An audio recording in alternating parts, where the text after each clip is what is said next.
A Crowning Mercy by Bernard Cornwell and Susanna Kells. Read by Julia Franklin.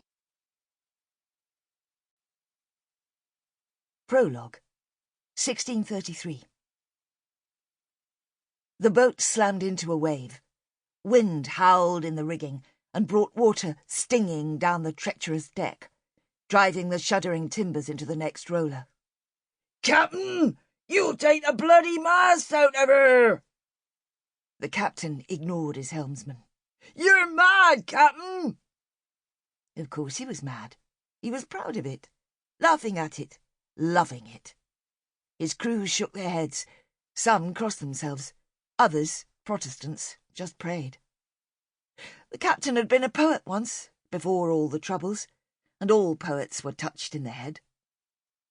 He shortened sail an hour later, letting the ship go into irons so that it jerked and rolled on the waves as he walked to the stern rail.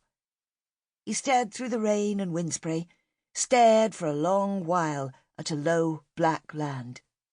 His crew said nothing, though each man knew the sea room they would need to weather the low, dark headland. They watched their captain. Finally he walked back to the helmsman. His face was quieter now, sadder. "Weather her now, Captain." They passed close enough to see the iron basket atop the pole that was the Lizard's beacon. The Lizard. For many, this was their last sight of England. For too many, it was their last sight of any land before their ships were crushed by the great Atlantic. This was the captain's farewell. He watched the Lizard till it was hidden in the storm, and still he watched, as though it might suddenly reappear between the squalls.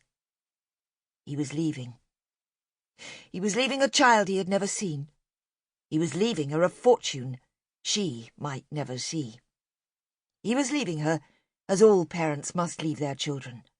But this child he had abandoned before birth, and all that wealth he had left her did not assuage his shame. He had abandoned her, as he now abandoned all the lives that he had touched and stained. He was going to a place where he promised himself he could start again, where the sadness he was leaving could be forgotten. He took only one thing of his shame. Beneath his sea clothes, hung about his neck, was a golden chain. He had been the enemy of one king and the friend of another.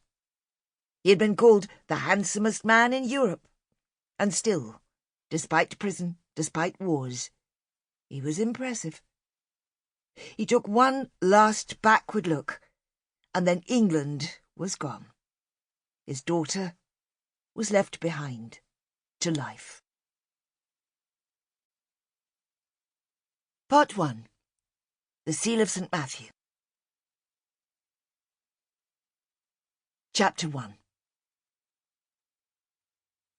She first met Toby Lassender on a day that seemed a foretaste of heaven. England slumbered under the summer heat.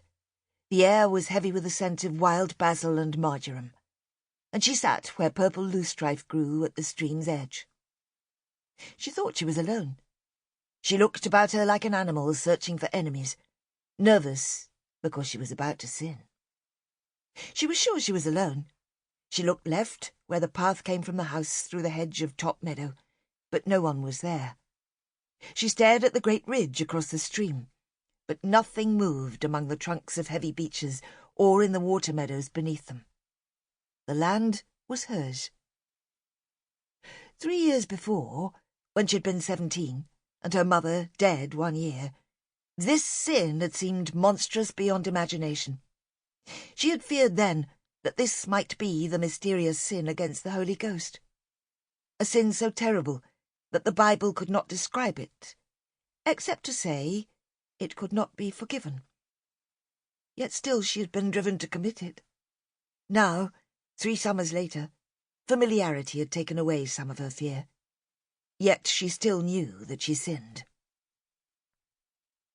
She took off her bonnet and laid it carefully in the wide wooden basket in which she would carry back the rushes from the pool. Her father, a wealthy man, insisted that she worked. St. Paul, he said, had been a tent-maker, and every Christian must have a... Sample complete. Ready to continue?